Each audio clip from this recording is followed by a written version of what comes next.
আজকে আমরা চলে গিয়েছিলাম একটা রেস্টুরেন্টে। হঠাৎ মন খারাপ ছিল, তাই জন্য হাজব্যান্ড বললো চলো তোমাকে একটা রেস্টুরেন্টে নিয়ে যাব, পেঙ্গুইন রেস্টুরেন্ট, আমাদের হাওড়াতেই ডানেসে লেনে। ওখানে গিয়ে আমরা বসলাম। তারপরে তো আমরা অর্ডার দিয়েছিলাম মাটন বিরিয়ানি।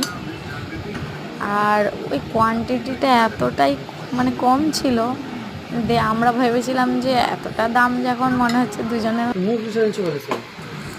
যখন দেখি যে না দুজনের ওটা হয়নি কিছু না, আমাদেরকে আবার একটা বিরিয়ানি অর্ডার দিতে হয়েছিল। যার জন্য দেখো বিরিয়ানি দিয়েছে, স্যালাডও দিয়েছিল, একটা চিকেন চাপও নিয়েছিলাম আমরা।